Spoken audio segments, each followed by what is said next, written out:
manifestement, la posture républicaine est en sursis dans notre pays.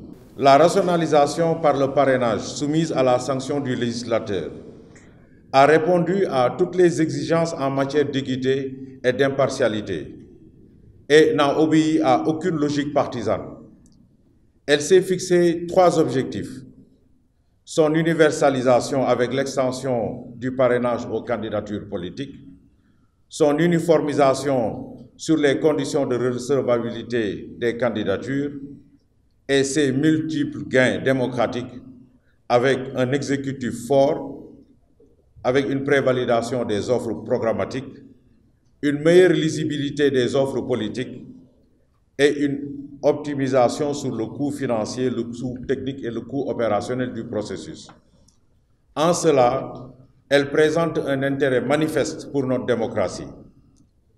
Par ailleurs, le gouvernement du Sénégal a pris toutes les dispositions pour garantir la transparence du dispositif de collecte, en rallongeant le délai de recours, en intégrant la possibilité pour tout candidat de procéder à des régularisations.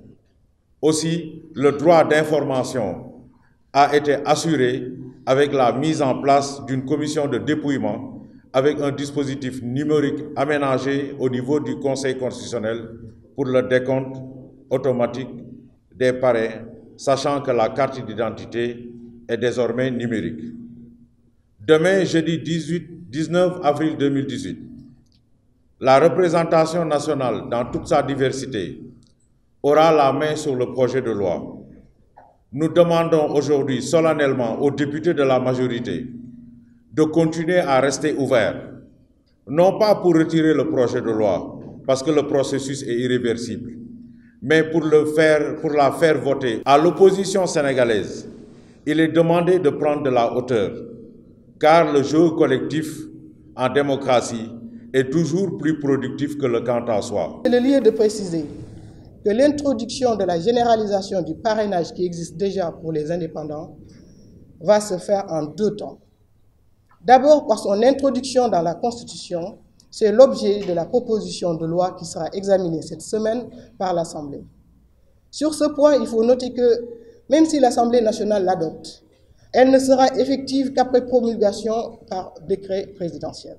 Nous avons interpellé le peuple parce que, comme l'opposition a le droit aussi de s'adosser au peuple, nous aussi nous communiquons à l'endroit du peuple. Et tout ce que nous avons demandé, ce n'est pas un cri de guerre contrairement à l'opposition. Nous avons simplement demandé au peuple de soutenir en fait ce processus, de soutenir cette loi constitutionnelle. Parce que nous pensons que c'est une loi qui est utile pour notre démocratie.